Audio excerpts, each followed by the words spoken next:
दौर के बाद एचयूटी के संदिग्ध आतंकियों को लेकर एक बड़ा अपडेट है हमारे पास। पाकिस्तान समेत इस्लामिक देशों से ऑपरेट होता था एचयूटी। पाकिस्तान और बांग्लादेश से आते थे आतंकियों को वॉइस नोट। आतंकियों के मोबाइल से 50 से ज्यादा सनसनीखेज ऑडियो मिले हैं। ऑडियो में ब्लास्ट, कत्ल, धर्मांतरण की ये लोग बातचीत कर रहे थे। इस्लामिक स्टेट बनाने जैसी भी ये लोग बातचीत कर रहे थे। एचयूटी से जुड़े और लोगों की गिरफ्तारी हो सकती है। आपने देखा कि पिछले दिनों नरोत्तम मिश्रा ने IBC 24 को यह बताया था कि बारीकी से बातचीत चल रही है। और नवीन इस वक्त हमारे साथ लाइव जुड़े हैं। नवीन, कई अहम खुलासे हो रहे हैं जिसकी अंदेशा भी थी।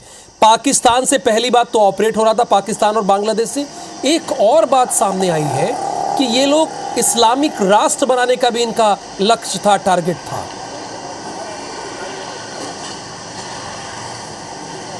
देखिए, लगभग दुनिया में जितने भी आतंकी संगठन हैं, सबका एजेंडा इस्लामिक स्टेट बनाने का ही है। और इस बीच में हिजब उत तहरीर 50 देशों से में काम कर रहा था और लगभग 15 देशों ने तो इसको बैन कर दिया था। लेकिन हिंदुस्तान में लगातार ये अपने नेटवर्क बढ़ा रहे थे। और सबसे अहम सुराग अभी पूछताछ में ये जानकारी हासिल हुई है कि लगभग 50 से ज़्यादा ऐसे ऑडियो नोट्स इनके मोबाइल से रिकवर हुए हैं, जिनमें पाकिस्तान और बांग्लादेश से इनको मैसेज भेजे जाते थे, ऑडियो नोट्स भेजे जाते थे। और ये कहा जाता था उनको कि हिंदुस्तान में आप ब्लास्ट करिए, मास किलिंग करिए, धर्मांतरण करिए, जिहाद की बात करिए और जो माइनॉरिटी के जो युवा हैं उनको भड़काइए, उनको अपने दल में शामिल करिए, अपनी टीम बढ़ाइए।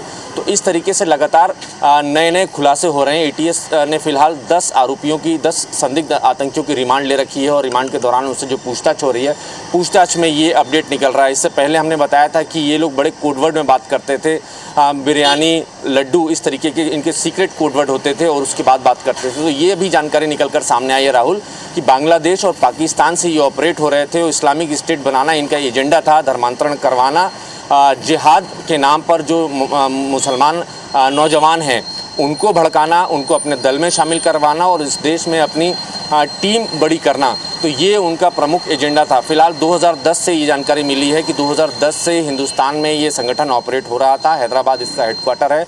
मध्य प्रदेश से 11 आतंकियों की गिरफ्तारी की गई है, जबकि 5 हैदराबाद से गिरफ्तार हुए हैं। जो मास्टरमाइंड अब तक नज़र आ रहा है वो मोहम्मद सलीम है, जो पहले सौरभ राजवैद हुआ करता था। उसने भी धर्मांतरण किया था और उसके बाद वो हैदराबाद चला गया था। और ये भी खबर अपडेट निकल कर सामने आया है कि मोहम्मद सलीम ने अपने भांजे का भी ब्रेन वॉश करके उसका धर्मांतरण करवाया था। तो लगातार इस तरीके से नए अपडेट्स सामने आ रहे हैं और उनका एक एजेंडा तो फिलहाल साफ हो चुका है कि इस देश में नफ़रत फैलाने का इनका प्रयास था। इस कोशिश में थे कि जब टीम मुकम्मल हो जाएगी, हथियारों की ट्रेनिंग इनकी पूरी हो जाएगी और हर तरीके से ये वॉर में या इस देश में उपद्रव करने के लिए जब तैयार हो जाएंगे तो बड़े काम ये लोग हिंदुस्तान में करना चाहते थे। इसके पहले ATS लगातार इन पर नज़र रखी हुई थी। 2010 से इनकी हरकतें संदिग्ध थी।